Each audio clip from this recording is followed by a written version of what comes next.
So hello everyone, welcome to my channel commerce notes. आज ये video revision video होने वाली है। किस चैप्टर की? चैप्टर का नाम है कॉर्पोरेट डेट रीस्ट्रक्चरिंग। ये जो आपका चैप्टर है, इसमें जितने भी प्रीवियस ईयर क्वेश्चंस या फिर जो भी इंपॉर्टेंट टॉपिक है, हमने उसे ऑलरेडी इस चैनल पे कवर किया हुआ है क्वेश्चन आंसर के फॉर्मेट में, वीडियोस में। अगर आपने नहीं देखा तो इसी वीडियो के डिस्क्रिप्शन बॉक्स में आपको प्लेलिस्ट का लिंक मिल जाएगा, आप वहाँ से जाके उसको देख सकते हैं। ये जो वीडियो है ये रिवीजन वीडियो होने वाली है। दैट मीन्स इसके अंदर हम 15 और 5 मार्क्स के क्वेश्चन आंसर्स को सारों को डिस्कस तो करेंगे, बट अगर इन डिटेल देखना है तो वहाँ पे आप देख सकते हो। और यहाँ पे भी हम सारे क्वेश्चन आंसर्स को देखने ही वाले हैं, सो दैट आपके आंखों के सामने से सारे के सारे क्वेश्चन एक बार गो थ्रू हो जाएं। ठीक है, तो गो थ्रू करने के लिए क्या है, आप इस वीडियो को देख सकते हो। इंपॉर्टेंट टॉपिक्स भी हम डिस्कस करेंगे, जो भी अभी पिछले साल तक आपको क्वेश्चन आए हैं 2023 तक, तो वो सारे हम डिस्कस करेंगे एग्जांपल्स के साथ यहाँ पे सिंपल लैंग्वेज में। तो अगर आपको वीडियो पसंद आएगी तो वीडियो को लाइक कर देना, चैनल पे नए हो तो सब्सक्राइब कर देना, एंड प्लेलिस्ट को भी आप देख लेना, सो दैट आपको क्या है, आपका सारा वो वहाँ पे डिटेल में किया हुआ है, हर एक क्वेश्चन की सेपरेट वीडियो यहाँ पे हम फुल फ्लेज सारा का सारा इसमें करने वाले हैं। ठीक है, तो स्टार्ट करते हैं। इश्यूज इन इंडियन कॉमर्स जो सब्जेक्ट है बीकॉम में, उसका क्या है, ये चैप्टर है, या फिर आपके किसी भी सेमेस्टर में ये चैप्टर है, तो आप क्या है, आप सबके लिए वीडियो रेलेवेंट है। तो ये रिवीजन वीडियो होगी, तो उस पर्पज़ के लिए थोड़ा सा यहाँ पे क्या है, हम इतना डिटेल में नहीं जाएंगे, बस हर एक क्वेश्चन को देखेंगे कि क्वेश्चन में क्या पूछा है और हमें उसको कैसे आंसर करना है, और ये भी देखेंगे कि हाँ, आंसर को कैसे लिखना है 15 मार्क्स और 5 मार्क्स के अकॉर्डिंग। सो स्टार्ट करते हैं। सबसे पहले तो आपको यही आता है कि meaning of corporate debt restructuring. अब आपको इस चैप्टर से कोई भी क्वेश्चन आ जाए तो आपको कॉर्पोरेट डेट रीस्ट्रक्चरिंग का मीनिंग तो पता होना ही चाहिए। तो मीनिंग को पहले हम 2 to 3 स्लाइड्स में डिस्कस करेंगे, उसके बाद इसके ऑब्जेक्टिव्स, इंपॉर्टेंस, लिमिटेशंस जो भी हैं वो आपको इसी के साथ पूछी गई हैं, और मीनिंग भी 5 मार्क्स में पूछा गया है। तो ये वीडियो में टू द पॉइंट आपको चीज़ें मिलेंगी जो आपको 5 और 15 मार्क्स में आई हुई हैं। तो आपको बस ध्यान से सुनना है और वीडियो को ज़्यादा से ज़्यादा शेयर भी करना है अपने फ्रेंड्स के साथ। और अगर कोई भी टॉपिक आपको लगता है कि छूट गया है तो इसी वीडियो के कमेंट में आप क्या है, उसको मेंशन कर सकते हैं, उस पर भी वीडियो बन जाएगी। ठीक है, तो कॉर्पोरेट डेट रिस्ट्रक्चरिंग, जिसे हम CDR भी बोलते हैं, ये क्या होता है? बेसिकली कॉर्पोरेट डेट रिस्ट्रक्चरिंग एक प्रोसेस है थ्रू विच, जिसके थ्रू क्या करती हैं जो कंपनीज, वो कंपनीज जो फेस कर रही है फाइनेंशियल डिफिकल्टीज। ठीक है, कुछ कंपनीज होती हैं, अगर वो फाइनेंशियल डिफिकल्टीज को फेस कर रही हैं तो वो क्या करती हैं, दोबारा से बातचीत करती है। दैट मीन्स वो रीनेगोशिएट करती हैं या फिर मॉडिफाई करती हैं अपने टर्म्स, किसकी, डेट के रिगार्डिंग। देखो, एक कंपनी होगी, फॉर एग्जाम्पल उसने क्या किया है कि किसी से लोन लिया है, ठीक है, तो वो लोन किसी टर्म्स एंड कंडीशंस पे लिया होगा, उसका पर्टिकुलर एक टाइम पीरियड होगा, कुछ इंटरेस्ट रेट डिसाइड किया होगा, प्री डिसाइडेड होगा, और उस पर क्या है, उस कंपनी को अपना डेट को क्या करना पड़ रहा होगा, रीपे करना हो रहा होगा। अब हुआ क्या कि वो company due to any reason क्या कर रही है, फाइनेंशियल डिफिकल्टीज को फेस कर रही है, फाइनेंशियल इश्यूज उसके सामने आ रहे हैं। तो अब वो टाइमली उस डेट को पे नहीं कर पा रही है, उसे लग रहा है, या फिर वो जो रिक्वायर्ड रेट ऑफ इंटरेस्ट उसे देना था वो भी वो नहीं दे पा रही है। तो अब वो टर्म्स एंड कंडीशंस को दोबारा से रीनेगोशिएट करना चाहती है कि कुछ थोड़ा बहुत चेंज होता है, तो वो क्या है, इस चीज़ को करना चाहती है, सो दैट वो क्या कर सके, अपने डेट है जो उसको पे कर सके। अगर वो मान लो वो पे तो नहीं कर पा रही, और अगर वो रीनेगोशिएट भी नहीं करेगी, बातचीत भी नहीं करेगी बैंक से कि हमें थोड़ा सा टाइम दे दो, या फिर जो इंटरेस्ट रेट है उसे कम कर दो, तो हो सकता है कि फाइनेंशियल इश्यूज जो वो कंपनी फेस कर रही है, तो ऐसा हो सकता है कि वो कंपनी बंद भी हो जाए। तो कंपनीज क्या करती हैं, अपने आप को सर्वाइव करने के लिए थोड़ा सा टाइम और बढ़ाना चाहती है कि ठीक है, रीपेमेंट पीरियड थोड़ा सा बढ़ा दो, या फिर जो इंटरेस्ट रेट है वो थोड़ा सा कम कर दो, सो दैट अगर उनको क्या है, ज़्यादा टाइम मिल जाएगा तो वो उतने में क्या है, उस पेमेंट को क्या है, रीपे कर देंगी, और अपना डेट क्या कर देंगी, दोबारा से चुका देंगी। ठीक है, तो यहाँ पे अब हम पढ़ लेते हैं कि जो कॉर्पोरेट डेट रिस्ट्रक्चरिंग है वो एक ऐसी प्रोसेस है जिसमें वो कंपनीज जो फेस कर रही हैं फाइनेंशियल डिफिकल्टीज को, वो रीनेगोशिएट करती है, दोबारा से बातचीत करना चाहती हैं, या फिर कुछ चेंज करना चाहती हैं उन टर्म्स में। किस टर्म में? जो भी डेट के उसके सर पे ऑब्लिगेशंस हैं, ठीक है, जो भी क्रेडिटर्स से उसने पैसा लिया है, तो उनसे वो रीनेगोशिएट करेगी उन टर्म्स को कि भाई थोड़ा बहुत क्या है, इसको चेंज कर दो, मॉडिफाई कर दो। ठीक है, क्या करके, दोबारा से बातचीत करके। ये जो रीस्ट्रक्चरिंग है, बेसिकली जो स्ट्रक्चर ऑलरेडी था आपका डेट का, उसे रीस्ट्रक्चर करवाना है। ठीक है, तो ये जो रीस्ट्रक्चरिंग प्रोसेस है, इसका जो हमारा मेन ऑब्जेक्टिव क्या होता है कि हम हेल्प करें उन कंपनीज को जो फाइनेंशियली स्ट्रेस्ड हैं, ठीक है, जो फाइनेंशियली बर्डन अभी उनके सर पे है, सो दैट उनका जो कैश फ्लो है वो इम्प्रूव हो, और ऐसी सिचुएशंस अवॉइड हो जाएं जहाँ जो क्या है, इंसॉल्वेंसी की होती है। लाइक वही जैसे मैंने भी बोला कि वो कंपनी हो सकता था बंद भी हो सकती थी, क्योंकि वो डेट को रीपे नहीं कर रही, तो ये होता है इंसॉल्वेंसी, ठीक है? तो अब अगर वो रीनेगोशिएट करेंगी टर्म्स को, टाइम पीरियड उन्हें ज़्यादा मिल जाएगा, तो हो सकता है ये वाली जो सिचुएशन थी ये क्या है, अवॉइड हो जाए, ठीक है? एंड इसका अल्टीमेटली यही होता है कि हमें क्या है, फाइनेंशियली वाइबल दोबारा से, मतलब फाइनेंशियली अच्छे से वापस से रिवाइव कर जाए हमारी वो कंपनी अपने डेट को चुका के, ठीक है? तो और मीनिंग देख लेते हैं कि जो सीडीआर है, इन सीडीआर में क्या होता है कि जो कंपनी है जो वर्क करती है, मतलब दोबारा से बातचीत करती है अपने क्रेडिटर्स के साथ जिनका उन्होंने पैसा देना है, लाइक बैंक्स हो गया, फाइनेंशियल इंस्टीट्यूशंस हो गया, जो भी उन्होंने जिनसे भी पैसा लिया हुआ है, वो बोलती है कि भाई रिवाइज कर दो जो भी ये टर्म्स हैं, ठीक है? जो भी उनके सर में अभी लोन चढ़ा हुआ है, जो उन्हें देना है, आउटस्टैंडिंग लोन्स है जो, उनके रिगार्डिंग वो दोबारा से बातचीत करती हैं। इसके अंदर लाइक वो इंटरेस्ट रेट को दोबारा से एडजस्ट करने की बात करती है कि थोड़ा कम कर दो, या फिर जो रीपेमेंट की टाइमलाइन है, लाइक 5 ईयर्स में आपको रीपे करना था, तो उस पीरियड को एक्सटेंड करवा सकते हो आप, या फिर जो प्रिंसिपल अमाउंट आपने देनी है, या ठीक है, उसे भी कम करवा सकते हो। तो सीडीआर पर्टिकुलरली इंपॉर्टेंट होता है उन कंपनीज़ के लिए जो स्ट्रगल कर रही हैं कि कैसे मीट करें हम, कैसे ये फाइनेंशियल ऑब्लिगेशंस जो उस कंपनी के ऊपर है वो कैसे उसको चुकाएँ, ठीक है? हो सकता है कुछ ऐसे फैक्टर्स की वजह से वो फाइनेंशियल इशू फेस कर रही हो, लाइक कैश फ्लो डिक्रीज हो रखा होगा उनका, या इकोनॉमी में डाउन टर्न आ रखा होगा, या फिर इंडस्ट्री स्पेसिफिक चैलेंजेस कुछ वो कंपनी फेस कर रही होगी, ठीक है? तो इस टाइम पे क्या है, वो सीटीआर करती हैं। तो अगर हम दोबारा से और मीनिंग देखें तो कॉर्पोरेट डेट रिस्ट्रक्चरिंग एक मैकेनिज्म है, ठीक है? जिसके थ्रू क्या किया जाता है, कंपनीज जो कि डेट ऑब्लिगेशन जिनके सर पे हैं, वो क्या है, चेंज करवाना चाहती है, अल्टर्ड करवाना चाहती हैं, सो दैट फाइनेंशियली रिलीफ उनके सर पे हो जाए। ये हेल्प करता है उनकी कि वो स्टेबलाइज कर सकती है अपनी बिजनेस ऑपरेशंस को, और जो कंपनी है वो अपनी क्या है, इमेज भी बचा के रखती है, और फिर क्या है, पेमेंट भी कर देती है, डेट को भी चुका देती है।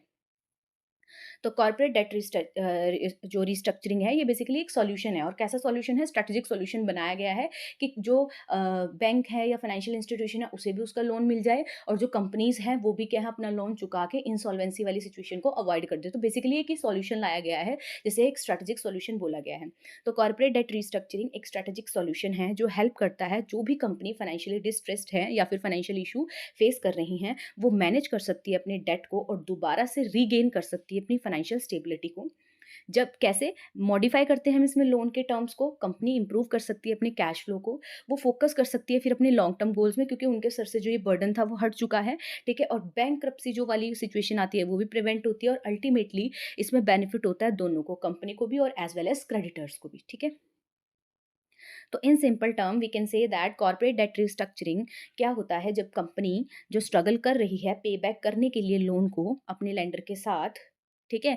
तो वो चेंज करवाएगी रीपेमेंट टर्म्स को अपने डेट के। इससे होगा क्या कि वो रिड्यूस करवा सकती है, हो सकता है इंटरेस्ट रेट, या टाइम पीरियड है जो पे बैक का लोन का उसको एक्सटेंड करवा सकती है, या लोअर कर सकती है जो भी टोटल अमाउंट उसने ली थी, दैट मीन्स प्रिंसिपल अमाउंट। तो इसका गोल यही होता है कि ईज़ियर बना दो कंपनीज़ के लिए कि वो कैसे मैनेज कर रही हैं अपने डेट को, सो दैट उनका इंप्रूव हो कैश फ्लो एंड अवॉइड हो सके बैंकरप्ट वाली सिचुएशन।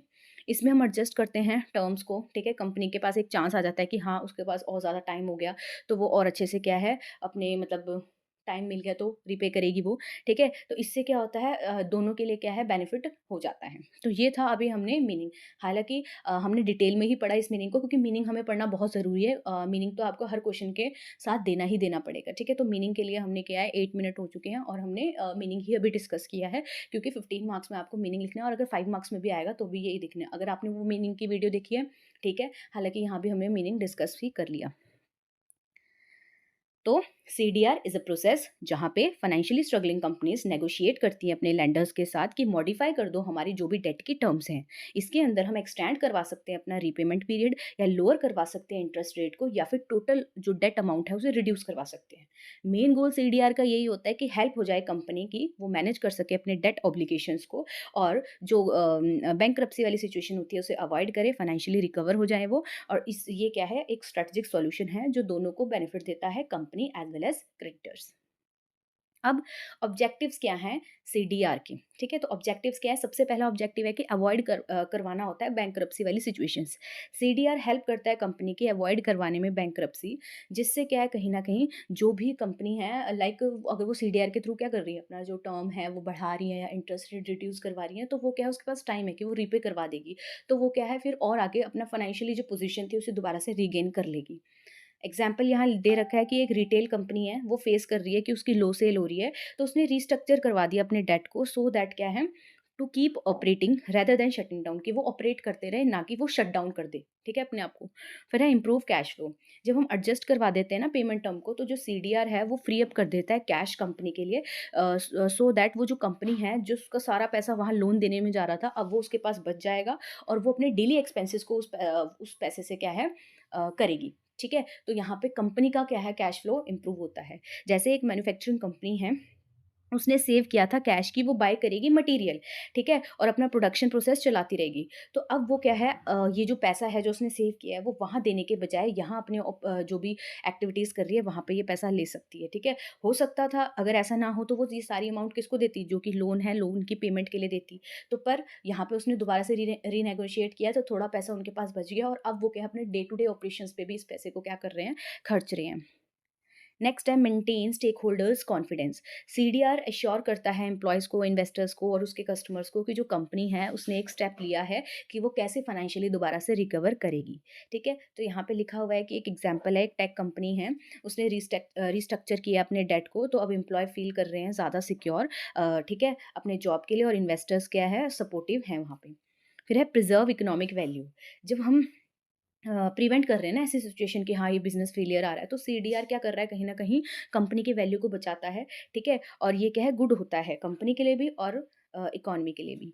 फिर है CDR provide the company breathing room to rebuild. CDR basically ना कंपनी को एक ब्रीदिंग रूम प्रोवाइड कर रहा है कि वो वहाँ पे रिबिल्ड कर सकते हैं, क्रेडिटर्स से बातचीत करके, जो भी उनका रिपेमेंट टर्म लोन ये सब है उसके पे। फिर अब हम देख लेते हैं importance of corporate debt restructuring. तो जो कॉर्पोरेट डेट रिस्ट्रक्चरिंग है, ये एक प्रोसेस है जहाँ पे कंपनीज नेगोशिएट करती हैं क्रेडिटर्स के साथ कि चेंज कर दो टर्म्स जो भी डेट के रिगार्डिंग है। ये इंपॉर्टेंट बहुत सारे रीजन से होता है, तो वही हम देखने वाले हैं। सबसे पहला है, देखो, फाइनेंशियली रिलीफ मिल जाता है कंपनीज को। सीडीआर हेल्प करता है उन कंपनी की जो स्ट्रगल कर रहे हैं पे करने के लिए अपने डेट को। कैसे? सीडीआर यहाँ पे सीडीआर की प्रोसेस से हम रिड्यूस करवा सकते हैं इंटरेस्ट रेट को, एक्सटेंड कर सकते हैं रीपेमेंट पीरियड को, और इवन रिड्यूस कर सकते हैं टोटल अमाउंट जो भी उन्होंने देनी है। इससे क्या, एक ब्रीदिंग रूम मिल जाता है कि दोबारा से वो स्टेबलाइज कर सकते हैं अपने फाइनेंस को। नेक्स्ट है अवॉइडिंग बैंकरप्सी। जब रिस्ट्रक्चर करवा लोगे एक अपना डेट, तो कंपनी अवॉइड कर सकती है शटडाउन वाली सिचुएशन, ठीक है। क्यों? क्योंकि उनको क्या है, अब टाइम पीरियड मिल गया है, तो वो वहाँ पे उस टाइम पे चुकाने की कोशिश करेंगे। नेक्स्ट है इम्प्रूव्ड कैश फ्लो। जब लोअर पेमेंट कर दी या फिर टाइम बढ़वा दिया, तो कंपनी मैनेज कर सकती है अपने कैश फ्लो को और अच्छी तरीके से, ठीक है। नेक्स्ट है better relationship with creditors. Successful restructuring अगर हो जाएगी डेट की, तो इससे इंप्रूव होता है कंपनी का रिलेशनशिप अपने क्रेडिटर के साथ। ये शो करता है कि जो कंपनी है वो प्रोएक्टिवली एड्रेस कर रही है जो भी फाइनेंशियल इशू वो फेस करती है, जिससे क्या है, उसी की गुडविल बढ़ती है, और मेक श्योर होता है कि वो क्या है, फ्यूचर में भी नेगोशिएशन अच्छे से कर सकती है। नेक्स्ट है रिटेन कंट्रोल।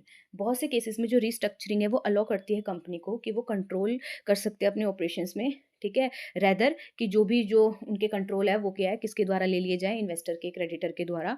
तो इससे क्या है, कहीं ना कहीं विच कैन, जिससे अगर बाहर के लोग कंट्रोल ले लेंगे, तो फिर उससे हो सकता था कि शटडाउन वाली जो है सिचुएशन है वो आ जाए। तो ये क्या है, इसमें भी रिटेन कर सकते हो आप दोबारा से अपना कंट्रोल सीडीआर की प्रोसेस से। अब एग्जाम्पल देख लेते हैं हम कॉर्पोरेट डेट रिस्ट्रक्चरिंग का, जिसको आप क्या है पेपर में दे के आ सकते हो। Like X Y Z manufacturing company है।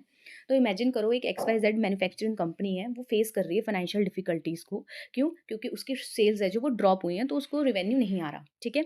दे ओ 10 मिलियन टू वेरियस बैंक्स। उसने क्या है, 10 मिलियन ले रखे हैं वेरियस वेरियस बैंक से, and can not keep up with the monthly payment. और वो क्या है, मंथली पेमेंट्स नहीं दे पा रही है। तो अब यहाँ पे क्या है, डेफिनेटली वो अपना नहीं दे पा रही, तो उसको अब दोबारा मतलब कंपनी क्या अब बंद होगी, ठीक है।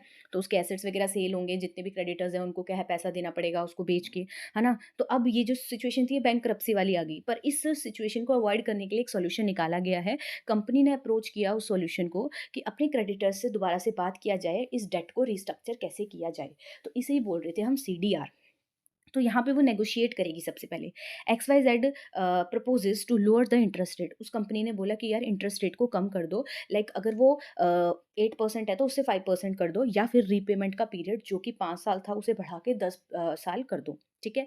अग्रीमेंट। अब बैंक अगर अग्री हो जाता है इस न्यू टर्म्स में, जो भी ऊपर ये प्रपोज की गई है, ठीक है, अंडरस्टैंड करता है अगर वो एक्स वाई जेड की जो भी सिचुएशन है उसको, तो वो क्या करेगा कि एक एग्रीमेंट बनाएगा देन। अब इससे बेनिफिट क्या हुआ, न्यू टर्म्स के साथ जो एक्स वाई जेड है मंथली पेमेंट उसकी डिक्रीज़ हो जाएगी, ठीक है? अगर इंटरेस्ट रेट कम हुआ है और इम्प्रूव हो जाएगा उसका कैश फ्लो, जो कि अलाउ करेगा कि वो इन्वेस्ट कर सकते हैं अपने बाकी मार्केटिंग एरियाज़ में, सो दैट उनकी सेल्स दोबारा से बूस्ट हो और फिर वहाँ से उन्हें पैसा आए और फिर क्या है वो पैसा आएगा तो वो फिर उस लोन को रीपे करेंगे। तो इस एग्जाम्पल के थ्रू हमने ये देखा कि जो through corporate debt restructuring X Y Z manufacturing company ने अवॉइड करी शटडाउन वाली ऑपरेशन, जो भी सिचुएशन है उसको, और इम्प्रूव हुआ उसका फाइनेंशियल सिचुएशन एंड रिटेन कर लिया उसने दोबारा से कंट्रोल अपने ऑपरेशंस पे, ठीक है? और इससे बेनिफिट हुआ कंपनी को भी और उसके क्रेडिटर्स को भी। अब हम एडवांटेजेस देख लेते हैं कॉर्पोरेट डेट रीस्ट्रक्चरिंग के। तो सबसे पहले क्या है, इसका फाइनेंशियली रिलीफ मिल जाता है, रिड्यूस होता है फाइनेंशियल बर्डन कंपनी के ऊपर जो भी था, ठीक है? क्यों? क्योंकि अब जो मंथली पेमेंट है वो ज़्यादा ना होके कम हो गई, क्योंकि इंटरेस्ट रेट क्या करवा दिया था, कम करवा दिया था। यहाँ पे एग्जांपल है, आप देख सकते हो एक कंपनी है जिसने क्या है थ्रू सीडीआर 10 से 5% क्या है करवा दिया। तो अब क्या है, अगर वो 10% के अकॉर्डिंग दे रहे थे तो अब 5% के अकॉर्डिंग देंगे, जिससे उनके पास अब जो पैसा उनके खुद के हाथ में ज़्यादा बचेगा और वो क्या है फिर वहाँ पे अपने डे टू डे एक्टिविटीज़ में उसको ज़्यादा लगाएँगे। नेक्स्ट है अवॉइड बैंकरप्सी। ये हेल्प करता है कंपनी को कि क्या है वो रीस्ट्रक्चर करते हैं डेट को, तो उससे क्या होगा कि वो उनके पास एक चांस होता है कि वो रिवाइव कर सकते हैं, ठीक है? तो यहाँ पे आप देख सकते हो एक स्ट्रगलिंग रिटेलर है, उसने नेगोशिएट किया डेट के जो भी था उसके ऊपर, तो इससे क्या है वो अपने जो ऑपरेशंस है वो कंटिन्यू करता गया, ठीक है? और ना कि उसने शट डाउन किया अपनी कंपनी को। अब इम्प्रूव कैश फ्लो, इससे क्या होता है कैश फ्लो आपके हाथ में भी बच जाता है, क्योंकि इंटरेस्ट की पेमेंट्स अब आपको कम देनी है मंथली, तो आप उस पैसे को फिर क्या है अपनी बाकी स्ट्रेटेजिक एक्टिविटीज़ में लगाते हो और उससे फिर क्या है वहाँ एफर्ट डाल के वहाँ से रेवेन्यू कमाते हो। फिर है बेटर रिलेशनशिप विद क्रेडिटर। तो इस होता क्या है कि जब ये शो करता है कि जो क्रेडिटर्स हैं, ठीक है? क्रेडिटर्स ये देखते हैं कि हाँ, कंपनी क्या है अपने आप को रिवाइव करने के लिए बहुत से प्रोएक्टिव मेजर्स ले रही है, तो इससे क्या है जो रिलेशनशिप है वो भी बेटर होता है। देन है रिटेन कंट्रोल, ये अलाउ करता है जो भी एग्जिस्टिंग मैनेजमेंट है उसको रिटेन करने में कंट्रोल कंपनी का, ना कि जो उनका कंट्रोल है वो बाहर किसी के हाथ में जाए। अब हम देख लेते हैं disadvantages of corporate debt restructuring. तो सबसे पहले है negative impact on credit rating. कह रहे रीस्ट्रक्चरिंग जब अगर करवाई जाती है ना, तो इससे क्या होता है लोअर क्रेडिट रेटिंग हो जाती है, जिससे फ्यूचर लोन में क्या है ज़्यादा डिफिकल्टी आ जाती है। आप यहाँ पे एग्जांपल देख सकते हो, हर एक पॉइंट के नीचे एग्जांपल दिया है, तो ये रिवीजन वीडियो है तो आप एक बार पढ़ सकते हो, हालांकि हमने हर एक चीज़ को रीड कर लिया है, तो आप इसको देख सकते हो। फिर है potential loss of assets. Some restructuring plan में क्या है रिक्वायर होता है कि आपको सेल करना है एसेट्स को, ठीक है? तो फिर हो सकता है कि आप क्या है लॉस ऑफ एसेट भी हो जाए। नेक्स्ट है कॉस्ट इन्वॉल्व। रीस्ट्रक्चरिंग प्रोसेस क्या है, अच्छा खासा इसमें मतलब इसके अंदर जो नेगोशिएशन कॉस्ट होती है या लीगल कॉस्ट होती है वो लगती है आपकी, ठीक है? आपको लीगल एडवाइजर्स हायर करने पड़ते हैं, कंसल्टेंट क्या है हायर करने पड़ते हैं नेगोशिएट करने के लिए, तो फिर उनकी फ़ीस, तो यहाँ पे कॉस्ट भी इन्वॉल्व होती है अच्छी खासी। नेक्स्ट है अनसर्टेन आउटकम्स। अगर सीडीआर के थ्रू गारंटी नहीं है कि रिस्ट्रक्चरिंग है, तो अगर आपने रिस्ट्रक्चरिंग करवाई तो ये सॉल्व कर देगी आपकी फाइनेंशियल प्रॉब्लम को, ठीक है? तो हो सकता है रिस्ट्रक्चरिंग करने के बाद भी क्या है फाइनेंशियल स्ट्रेस उस कंपनी पे रहे। फिर है stigma and loss of reputation. Going through debt restructuring create करता है एक नेगेटिव परसेप्शन इन्वेस्टर के बीच में कंपनी के लिए, ठीक है? एंड बिजनेस पार्टनर्स के बीच में। तो समरी देख लेते हैं कि जो कॉर्पोरेट डेट रिस्ट्रक्चरिंग है ये प्रोवाइड तो करती है बहुत सारे बेनिफिट्स, बट जो ये लाइक फाइनेंशियल रिलीफ दे देती है, इंप्रूव करती है आपके कैश फ्लो को, ठीक है? बट इसके साथ कुछ रिस्क भी, लाइक आपका कॉस्ट अच्छा खासा जाएगा, गारंटी नहीं है कि हाँ भाई फाइनेंशियल जो डिस्ट्रेस है वो ख़त्म ही हो जाएगा, ठीक है? और रेपुटेशन का लॉस हो सकता है, क्रेडिट रेटिंग गिर जाती है, तो ये दो सारी चीज़ों को अवेयर रख के ही हमें क्या है सीडीआर करवाना चाहिए। अब आपको एक क्वेश्चन आता है mechanism of corporate debt restructuring. ये तो एक अलग से वीडियो में हमने डिटेल में किया है, तो वहाँ आप देख सकते हो, अगर वो देखा है तो फिर यहाँ भी आप देख सकते हो। मैकेनिज्म क्या होता है कॉर्पोरेट डेट रिस्ट्रक्चरिंग का, इसमें सेवरल की स्टेप्स आते हैं जो कि क्या है अलाउ करते हैं कंपनी को कि वो कैसे रीनेगोशिएट करेगी अपने डेट की ऑब्लिगेशंस को क्रेडिटर्स के साथ। तो स्टार्ट करते हैं कैसे होता है। तो सबसे पहले देखो असेसमेंट की जाती है फाइनेंशियल सिचुएशन के रिगार्डिंग। कंपनी है ना वो इवैल्यूएट करती है अपनी फाइनेंशियल हेल्थ, ये जानने के लिए कि उनके सर पे कितना डेट लोड है, कैश फ्लो कैसा है, ओवरऑल जो परफॉर्मेंस है वो कितनी है। अब इसमें क्या करेगी वो एनालाइज करेगी अपनी बैलेंस शीट को, इनकम स्टेटमेंट को आइडेंटिफाई करेगी कि क्या रीज़न है फाइनेंशियल डिस्ट्रेस के। फिर engagement with stakeholders, company communicate करेगी क्रेडिटर्स के साथ, इन्वेस्टर्स के साथ, और जो भी पॉसिबली अदर स्टेक होल्डर्स है वो अपनी फाइनेंशियल डिफिकल्टीज जो भी उन्हें फेस करनी पड़ रही है उनके साथ बातचीत किया जाएगा, और अपनी इंटेंशंस बताएगी कि हम क्या है, हमारी ये इंटेंशन है कि हम रिस्ट्रक्चरिंग के बारे में सोच रहे हैं। अब इसमें स्टेप्स क्या आएंगे, मीटिंग्स होंगी यहाँ पे क्रेडिटर्स के साथ एक्सप्लेन करने के लिए सिचुएशन उनको, एंड सपोर्ट यहाँ पे गेन किया जाता है स्टेक होल्डर्स से, ठीक है, सो दैट क्या हम फर्दर रिस्ट्रक्चरिंग प्लान को कंटिन्यू करें। नेक्स्ट है preparation of a restructuring plan. अब फाइनली कंपनी क्या है रिस्ट्रक्चरिंग प्लान का क्या है प्रिपेयर करेगी, तो वो डेवलप करेगी एक डिटेल प्लान, और उसमें वो शो करेगी कि कैसे कंपनी चाह रही है कि वो अपने जो डेट है उसे कैसे रिस्ट्रक्चर करवाना चाह रही है। लाइक वो बताएगी कि हम ये चेंजेस चाह रहे हैं, टर्म्स में ये चाह रहे हैं चेंजेस, कंडीशंस में ये चाह रहे हैं चेंजेस।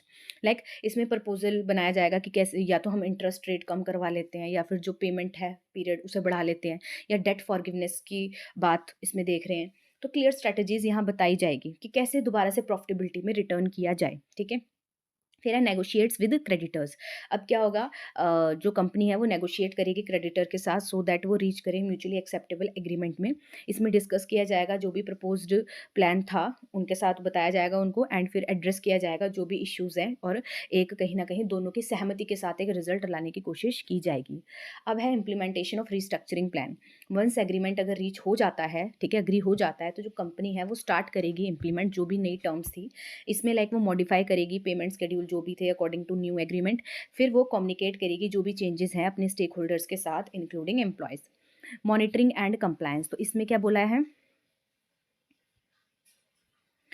तो इसमें बात कर रहे हैं कि एक बार इम्प्लीमेंटेशन कर दिया तो कंपनी को मॉनिटर भी करना है अपनी परफॉर्मेंस को इंश्योर करने के लिए कि जो भी वो कंप्लाई कर रही है न्यू टर्म्स के अकॉर्डिंग और फाइनेंशियली रिकवरी हो रही है उसकी। तो इसमें स्टेप्स आएंगे लाइक रेगुलरली रिव्यू करना फाइनेंशियल परफॉर्मेंस को जो भी उन्होंने सोचा था, ठीक है, प्रोवाइड अपडेट क्रेडिटर्स को अपडेट देना कंपनी की रिकवरी प्रोग्रेस के बारे में। फिर है एग्जिस्ट स्ट्रेटजी। इवेंचुअली बाद में जाके जो कंपनी है वो क्या है एम करती है कि long term strategy to exist from debt restructuring successfully. अगर डेट रिस्ट्रक्चरिंग की सक्सेसफुली हो गई है तो फिर क्या है, बस हो गया ये चीज़। तो डेवलप करेगी प्लान कि अब आगे सस्टेनेबल ग्रोथ विद प्रॉफिटेबिलिटी कैसे करें। इसमें वो कंसिडर करेगी रीफाइनेंस ऑप्शंस को और अदर वे को कि कैसे रिस्टोर की जाती है पॉजिटिव क्रेडिट रेटिंग। अब समरी इसकी देखें तो मैकेनिज्म है जो सीडीआर का वो स्ट्रक्चर्ड प्रोसेस है जिसके अंदर असेस करते हैं हम पहले फाइनेंशियल सिचुएशन, फिर स्टेक होल्डर्स के साथ हमने डिस्कस किया, देन प्लान बनाया, फिर नेगोशिएट किया क्रेडिटर्स के साथ, अगर वो अग्री हो गए तो इम्प्लीमेंट किया उसको, फिर मॉनिटर भी किया, और फिर अगर वो फुलफिल हो जाता है तो फिर एग्जिट कर दिया उस स्ट्रैटेजी से।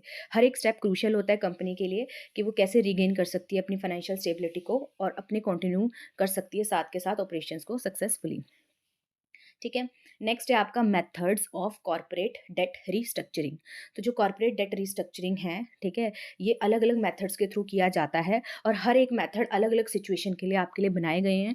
तो आप क्या है एक मेथड या फिर कॉम्बिनेशन ऑफ मेथड यूज़ कर सकते हो। ये क्या है आपके बने बनाए मेथड है, हर एक प्रॉब्लम के लिए आपको एक टेलर्ड सॉल्यूशन देते हैं। कंपनी क्या है इन्हें यूज़ कर सकती है अकॉर्डिंग टू देयर सिचुएशन, ठीक है। तो कुछ मेथड्स हम यहाँ पर डिस्कस करने वाले हैं। डेट रीस्केड्यूलिंग, तो नाम से ही पता लग रहा है कि डेट को रीस्केड्यूल कर दिया जाएगा। लाइक यहाँ पे जो भी रीपेमेंट का स्केड्यूल था उससे जो भी एग्जिस्टिंग डेट का था उसे क्या है without altering the overall amount own, मतलब जितनी अमाउंट थी उतनी ही वापस देंगे, बट जो टाइम पीरियड है उसे बढ़ा दिया जाएगा, एक्सटेंड कर दिया जाएगा। लाइक एक कंपनी है उसने नेगोशिएट किया कि भाई जो मेच्योरिटी डेट है लोन की उसे बढ़ा दिया जाए, जिससे उन्हें अलाउड हो जाएगा कि हाँ वो क्या है स्मॉलर स्मॉलर पेमेंट लंबे टाइम तक दे सकती है, डेट भी कवर हो जाएगा और उनके ऊपर भी फाइनेंशियल बर्डन ज़्यादा नहीं रहेगा। नेक्स्ट है debt for equity swap. Creditors agree हो जाते हैं कि वो क्या है to cancel a portion of debt, कि हम ना इस पार्ट ऑफ डेट को कैंसिल कर देंगे किसके बदले में, इन एक्सचेंज ऑफ इक्विटी, की इतनी अमाउंट आपने हमें देनी है तो उतने की हमें क्या है इक्विटी, मतलब वही इक्विटी दे दो, ठीक है।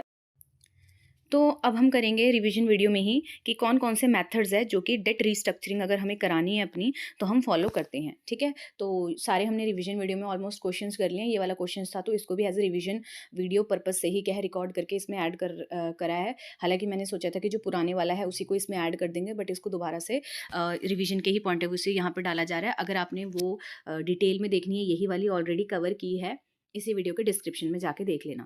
तो कॉर्पोरेट डेट रिस्ट्रक्चरिंग एक प्रोसेस है जहाँ पे कंपनी क्या करती है दोबारा से जो भी उनकी आउटस्टैंडिंग ऑब्लिगेशंस है, जो भी डेट है उनके ऊपर उसको रिस्ट्रक्चर करवाने की कोशिश करती हैं, रिड्यूस करवाती है इंटरेस्ट रेट या फिर अपने डेट की रीपेमेंट वाली जो पीरियड है उसे बढ़ाती है, सो दैट वो क्या है, जो भी फाइनेंशियली डिस्ट्रेस कंपनीज है वो फाइनेंशियली स्टेबल हो जाए, रिवाइव हो जाए। ठीक है, तो अब हम देख लेते हैं फाइनली कौन कौन से मेथड्स हैं। तो पहला मेथड है डेट रीस्केड्यूलिंग। तो जो डेट रीस्केड्यूलिंग है, इसके अंदर हम क्या करते हैं, रीनेगोशिएट करते हैं टर्म्स को एग्जिस्टिंग डेट के। जो भी एग्जिस्टिंग डेट चल रहा था उसकी कुछ टर्म्स एंड कंडीशंस होंगी, उन्हीं को चेंज करवाते हैं। लाइक बोलते हैं कि मेच्योरिटी डेट को एक्सटेंड कर दो, ठीक है, या फिर चेंज कर दो इंटरेस्ट रेट को, या फिर मॉडिफाई कर दो अदर पेमेंट टर्म्स को। लाइक एक कंपनी है, उसने नेगोशिएट किया क्रेडिटर्स के साथ कि जो रीपेमेंट पीरियड है उसे बढ़ा दिया जाए, 5 से 10 साल कर दिया जाए। ठीक है, so that immediate financial burden उनके ऊपर जो है वो रिड्यूस हो जाए। नेक्स्ट है debt restructuring through equity conversion. इसमें हम कन्वर्ट करते हैं डेट को इक्विटी में। लाइक अगर आपके 10 लाख के डेट है तो उसमें से 5 लाख आपने क्या कर दिया, कन्वर्ट करवा दिया इक्विटी में। ओनरशिप शेयर की आपको मिल जाएगी कंपनी की। इससे ना रिड्यूस हो जाता है जो भी टोटल डेट बर्डन था कंपनी के ऊपर। एक स्ट्रगलिंग कंपनी है, ऑफर कर रही है वो अपने क्रेडिटर को ऑप्शन कन्वर्ट करने का, जो भी डेट का कुछ प्रोपोर्शन है इक्विटी शेयर में। तो ये प्रोवाइड करता है क्रेडिटर्स को कि क्या है, आप कंपनी में ओनरशिप राइट ले लो इतना, और हमारा जो डेट ऑब्लिगेशन है उसका कुछ पार्ट क्या है, कम हो जाएगा। ठीक है, फाइनेंशियल बर्डन कम हो जाएगा। फिर है एसेट सेल्स। इसमें हम सेल करते हैं नॉन कोर एसेट्स अपने, ठीक है, so that generate a fund. Like non core assets थे आपके, आपने वो बेच दिए, और उससे जो भी फंड जनरेट हुआ उसको आप पे करोगे उस डेट को चुकाने के लिए। एक कंपनी है वो सेल कर रही है लाइक अपनी सब्सिडरी रियल एस्टेट या फिर जो भी अनयूज्ड एसेट्स हैं उसके, सो दैट उसको कैश मिले और वो इनको यूज़ करे रीपे करने के लिए डेट को। नेक्स्ट है डेट फॉर इक्विटी स्वैप। इसमें एक्सचेंज करते हैं डेट को equity, debt for equity, similar to debt restructuring है through equity conversion, but in this case इसमें क्या होता है, इट में involve a more substantial conversion होती है डेट के इक्विटी में। एग्जाम्पल, एक क्रेडिटर है वो अग्री हो रहा है कि ठीक है वो कन्वर्ट करेगा कुछ significant proportion company's debt into equity की। जो भी डेट था उसका ज़्यादा पार्ट अच्छा खासा वो क्या है कन्वर्ट करवा लेगा इक्विटी में। तो इससे क्या है, रिड्यूस होता है डेट का लोड, और जो क्रेडिटर है उसको ओनरशिप मिल जाती है कंपनी में। फिर है negotiation with creditors. Direct negotiation creditors के साथ भी की जाती है, सो दैट हम एक म्यूचुअली अग्रीएबल सॉल्यूशन में पहुंच सके। ठीक है, तो कंपनी है इसमें क्या करती है, वो डिस्कशंस करती है लेंडर्स के साथ, एक कॉम्प्रिहेंसिव डेट रिस्ट्रक्चरिंग प्लान पे काम करते हैं वो, सो दैट इसमें like mix of debt rescheduling होता है, एसेट सेल्स और इक्विटी कन्वर्जन, मतलब मिक्स ऑफ अबव मेथड्स है ये। ठीक है, फिर है डेट कंसोलिडेशन। इसमें हम कंबाइन करते हैं multiple debt into a single और मोर मैनेजेबल डेट में। एक कंपनी है उसने कंसोलिडेट किया अपने वेरियस लोन को एक सिंगल लोन में, सो दैट किसके साथ, मोर फेवरेबल टर्म्स के साथ। लाइक सबको ही लोअर इंटरेस्ट रेट पे मना लिया, ठीक है, या फिर टाइम बढ़वा दिया। तो ये इंपॉर्टेंट है कि जो भी सक्सेस है कॉर्पोरेट डेट रीस्ट्रक्चरिंग की, ये डिपेंड करती है कि विलिंगनेस क्या है क्रेडिटर की नेगोशिएट करने की। ठीक है, आप जितना अच्छा क्रेडिटर के साथ नेगोशिएट करोगे, ठीक है, म्यूचुअली अग्रीमेंट पे आओगे, तो ही सीडीआर क्या है, हेल्प करेगी आपकी। बेसिकली ये कॉम्प्लेक्स प्रोसेस है, इसमें रिक्वायर होता है कि आप केयरफुल प्लानिंग के साथ इसको करो, एंड कम्युनिकेशन यहाँ पे प्रॉपर होनी चाहिए, सारे स्टेक होल्डर्स इसमें इन्वॉल्व होने चाहिए। तो ये था हमारा कि ऐसे कौन कौन से मेथड्स हैं जिसके थ्रू आप सीडीआर कर सकते हो, या सीडीआर करते समय आप कौन कौन से मेथड्स फॉलो करते हो। हर एक मेथड क्या है, हर एक सॉल्यूशन अलग अलग सॉल्यूशंस के लिए, अलग अलग सिचुएशन के लिए बना है।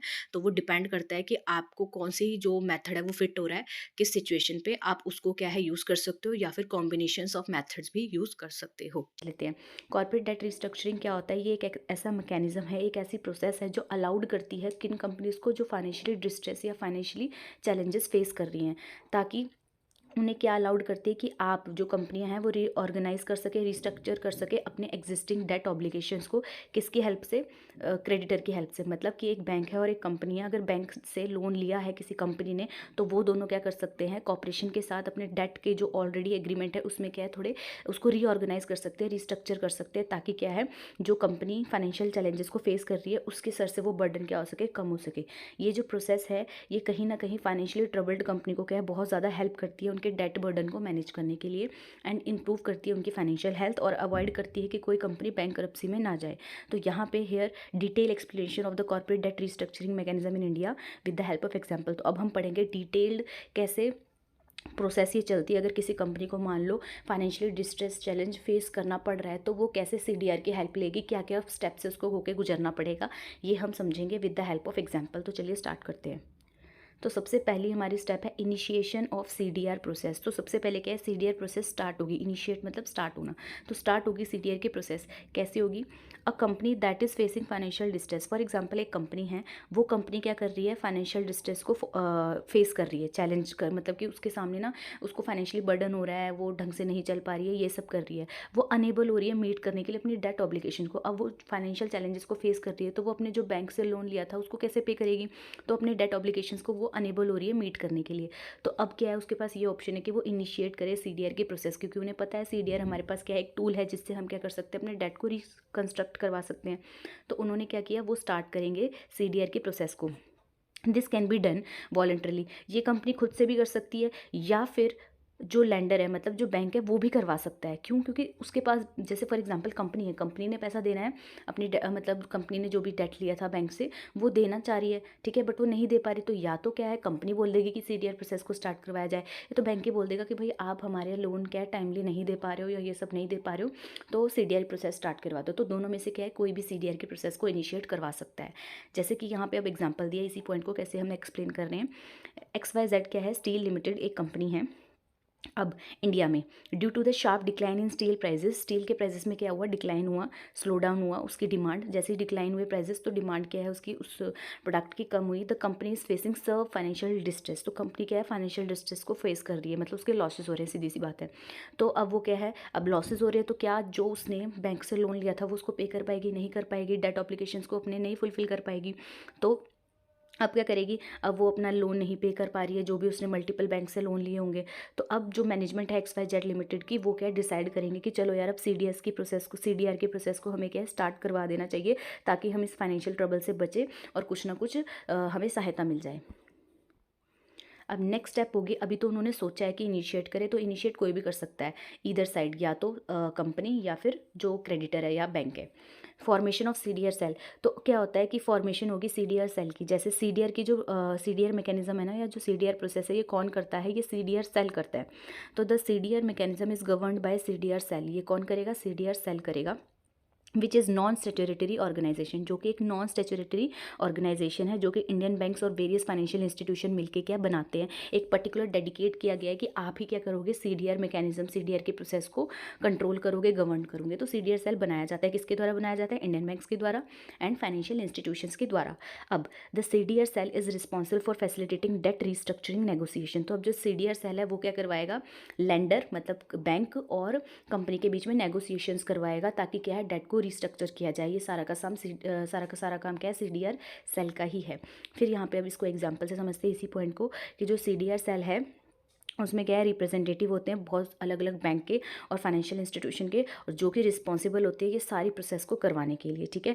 तो अब क्या करेंगे, जो कंपनी है वो अपनी अब सीडीआर सेल को कंपनी क्या करेगी, अपनी एक रिक्वेस्ट को सबमिट करवाएगी कि भाई हम चाहते हैं, हमारी कंपनी क्या चाहती है कि हम सीडीआर प्रोसेस को इनिशिएट करवाया जाए। तो कहाँ पर होगा वो फॉर्म सबमिट, सीडीआर सेल में, क्योंकि सीडीआर सेल में ही ये सारी की सारी प्रोसेस होगी।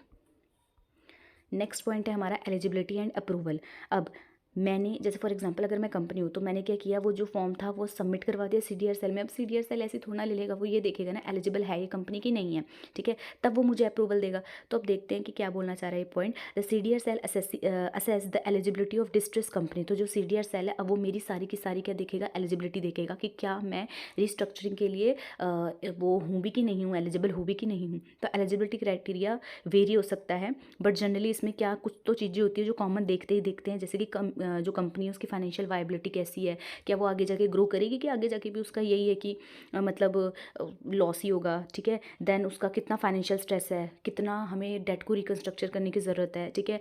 और willingness to creditors to participate, क्या बैंक भी चाह रहा है कि इस कंपनी का रिकंस्ट्रक्शन हो, तो वो ये भी देखेगा, उसकी साइड से भी देखेगा, क्या पता मैं चाहती हूँ पर बैंक ना चाहता हूँ। तो ये सारी की सारी कुछ कॉमन चीज़ें होती है, ये हर किसी में क्या है, ये देखता है ये CDR cell.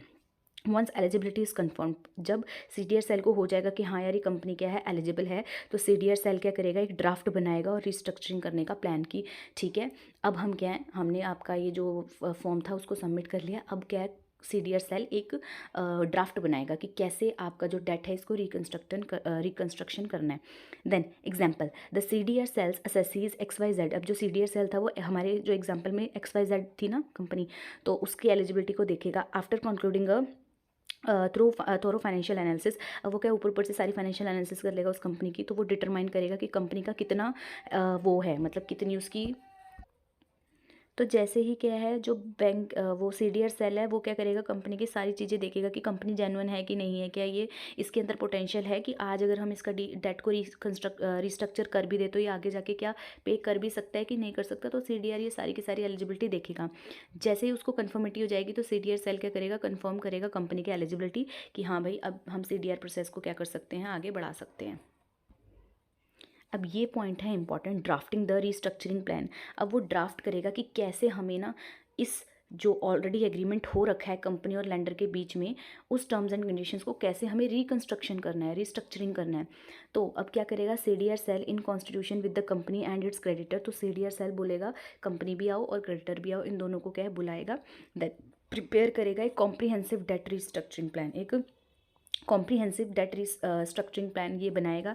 This plan includes, इस प्लान में क्या क्या इंक्लूड होगा, अ propose repayment schedule with the revised interest rate. मतलब एक ऐसा शेड्यूल, मतलब टाइम भी दोबारा डिसाइड होगा, इंटरेस्ट रेट भी दोबारा डिसाइड होगा, टेन्योर कितने टाइम का है वो भी डिसाइड होगा और टर्म एंड कंडीशंस भी क्या है दोबारा डिसाइड होगी। तो मतलब in short time, interest and term and condition ये सारी की सारी क्या हो जाएंगी, हमारी रिवाइज्ड हो जाएंगी, ठीक है, चेंज हो जाएंगी। इक्विटी इन्फ्यूजन्स बाय प्रमोटर्स और आउटसाइड इन्वेस्टर्स इफ़ रिक्वायर्ड। अगर इक्विटी इन्फ्यूजन प्रमोटर्स के द्वारा क्या है मतलब ज़रूरी है, या फिर आउटसाइड इन्वेस्टर्स के द्वारा ज़रूरी है उन्हें बुलाना, तो उन्हें भी बुलाया जाएगा। एसेट सेल्स और other measures to improve the company financial position and monitoring mechanisms to ensure. मतलब कि कहीं ना कहीं अगर बाकी लोगों की भी ज़रूरत पड़ेगी तो उन्हें भी क्या है बुलाया जाएगा। अब हमारे केस में हम अपने एग्जाम्पल में आ जाते हैं, तो जो सीडीआर सेल है वो क्या करेगा, XYZ स्टील कंपनी को भी बुलाएगा और क्रेडिटर को भी बुलाएगा, और क्या एक ड्राफ्ट करेगा प्लान को, जिसमें क्या करेगा वो, जैसे फॉर एग्जांपल अगर 10% था इंटरेस्ट रेट तो वो 7 कर देगा, ठीक है। टाइम पीरियड अगर 5 ईयर है तो वो क्या कर देगा, 7 ईयर कर देगा, टाइम को बढ़ा देगा, इंटरेस्ट को कम कर देगा। तो इससे क्या है दोबारा से रिस्ट्रक्चर करवा देगा वो, ठीक है। और जैसे यहाँ पे भी बोला equity infusion, the promoters XYZ steel limited commit to infusion 200 crore in equity to improve the company capital structure. तो जैसे प्रमोटर्स आएंगे वो भी क्या करेंगे, अपना रोल निभाएंगे। एसेट सेल का मतलब क्या होता है ना, एसेट सेल का सिर्फ इतना मतलब होता है कि जो XYZ कंपनी है ना, अगर उसके जो नॉन कोर एसेट्स है, कोर एसेट्स होते हैं एक, नॉन कोर एसेट्स होते हैं, ठीक है। तो नॉन कोर एसेट्स को भी वो बेच के क्या कर सकती है, एडिशनल फंड को अपने पास गैदर कर सकते हैं, तो एसेट सेलिंग करवाई जाती है, ठीक है। मॉनिटरिंग मैकेनिज्म होता है, और थर्ड पार्टी को क्या है, जैसे ऑडिटर हो गया, वो मॉनिटर करता है XYZ के जो भी ये कंप्लायंस है वो कर रही है कि नहीं कर रही है, ताकि क्या कल को ये ना हो ना कि हाँ भाई करवा दिया पर हुआ कैसे। तो कहीं ना कहीं थर्ड पार्टी लाइक ऑडिटर को क्या बुलाया जाता है कि देखो ये प्रोसेस हो रही है कि नहीं। तो इन शॉर्ट हम क्या कह सकते हैं, अगर प्रोमोटर्स की रिक्वायरमेंट है उन्हें भी बुलाया जाता है, उनसे इंश्योरिटी ली जाती है, सीधी सी बात। इस पॉइंट का मतलब अगर देखें हम, एसेट सेल करवाए जाते हैं जो नॉन कोर होते हैं ताकि उससे भी पैसा आ सके, एंड मॉनिटर करवाया जाता है by the third party, in this case auditor, ठीक है। इन तीनों को बुलाया जाता है, फिर सारी टर्म कंडीशंस को क्या है फ्लक्चुएट किया जाता है, और एक क्या है ड्राफ्ट बना दिया जाता है रिस्ट्रक्चरिंग का। फिर अब ये सारी चीज़ क्या है नेक्स्ट पॉइंट में ऑडिटर को उसको दिखाई जाती है, क्रेडिटर को दिखाई जाती है, ठीक है। तो द रिस्ट्रक्चरिंग प्लान है प्रेजेंट किया जाता है ऑल क्रेडिटर्स को, ठीक है। जैसे बैंक, अगर बैंक है तो बैंक से पैसा लिया था मैंने तो बैंक को दिखाया जाएगा, फाइनेंशियल इंस्टीट्यूशन से लिया था तो उन्हें दिखाया जाएगा, बॉन्ड होल्डर से लिया था तो उन्हें दिखाया जाएगा, ठीक है, अप्रूवल के लिए। तो significant majority of the creditor, अगर 75% क्या है क्रेडिटर्स मेरे अग्री हो गए रिस्ट्रक्चरिंग प्लान को, तो उसको क्या एक्सेप्ट कर लिया जाएगा। तो फिर यहाँ हमारे एग्जाम्पल में क्या है, तो जो भी हमने ये प्रपोज किया था प्लान उसको क्या दिखाया जाएगा। अगर मेजॉरिटी में क्या है बैंकर्स हमारे मान गए, बैंक मान गए हमारे, तो हम क्या करेंगे उस प्लान को अप्रूव कर देते हैं। और हमारा फिर आ जाता है इम्प्लीमेंटेशन। अब क्या है उसको इम्प्लीमेंट करा दिया जाएगा, अप्लाई करवा दिया जाएगा। Once the plan is approved, एक बार जब प्लान क्या है अप्रूव कर दिया जाएगा तो जो कंपनी है और जो क्रेडिटर है वो क्या है उसको इम्प्लीमेंट करने के लिए स्टार्ट हो जाएंगे। जैसे हमारे एग्जाम्पल में क्या है, विद द हेल्प, या जो भी प्लान था हमारा अप्रूव्ड किया था जो क्रेडिटर्स ने, XYZ स्टील है जो, और उसके जो क्रेडिटर है वो क्या आगे इसकी इम्प्लीमेंटेशन को स्टार्ट कर देंगे। XYZ steel begin making a revise debt payment. तो अब जो कंपनी है वो क्या करेगी, उस रेट पे देगी जो रेट अब डिसाइड हुआ है, और उस टाइम पे देगी जो टाइम अब डिसाइड हुआ है, तो उस बेसिस पे क्या है वो देगी, ठीक है। तो अगर बोला था कि एसेट को सेल करना है तो एसेट को भी सेल किया जाएगा, ठीक है। तो ये जो ऑडिटर को ऑडिटर को बुलाना था ना हमने वेरिफिकेशन के लिए, उसे भी बुलाया जाएगा। तो जो जो ड्राफ्टिंग में था वो सारी चीज़ें अब एप्लीकेबल होंगी। तो ये था हमारा लास्ट पॉइंट इम्प्लीमेंटेशन। तो कहाँ से हमने स्टार्ट किया था, इनिशिएशन से, और अब हमारा ख़त्म कहाँ हुआ ये प्रोसेस, इम्प्लीमेंटेशन से। आप इस एग्जाम्पल के थ्रू ही इसको समझाओगे ताकि क्या है ज़्यादा समझ आ जाएगा। अब हम देख लेते हैं इसका कंक्लूजन। अब लास्ट में कंक्लूजन क्या है कि in this example the CDR process allowed, तो सीडीआर प्रोसेस ने क्या किया इस एग्जांपल में, अलाउड किया XYZ स्टील को कि आप रिकंस्ट्रक्टर करा सकते हो अपने डेट को, रिड्यूस कर सकते हो अपने इंटरेस्ट कॉस्ट को एंड इन्फ्यूज़ कर सकते हो फ्रेश कैपिटल को, ठीक है, मतलब पैसा भी ला सकते हो और एसेट को सेल किया ना, ये सब। बाय डूइंग सो, इस चीज़ को करने से जो अवॉइड हुआ उस कंपनी का बैंकरप्सी, वो बंद हो सकती थी, वो हट गया उसका, और उसने गेन कर लिया एक चांस कि वो अपनी रिकवर कर सकती है फाइनेंशियल डिस्ट्रेस को। The creditors including bank bond holder also benefit, जो क्रेडिटर्स थे जिन्होंने पैसा दिया था वो भी बेनिफिट हुए, क्योंकि कहीं ना कहीं उनको तो उनका पैसा डूब ही जाता है ना, पर रिवाइज से क्या है उन्हें मिल तो रहा है, as they receive a portion of their dues over a extended period, कहीं ना कहीं जो उनके ड्यूज थे वो उनको लंबे पीरियड में मिलेंगे, पर मिलेंगे तो, rather than risking substantial losses, ना मिलने से तो अच्छा है ना कि कुछ तो मिले, बेशक लंबे समय में मिले। तो ये बताया हुआ है इसमें कंक्लूजन में। तो यहाँ हमारी ये सारी प्रोसेस ख़त्म होती है, ये बहुत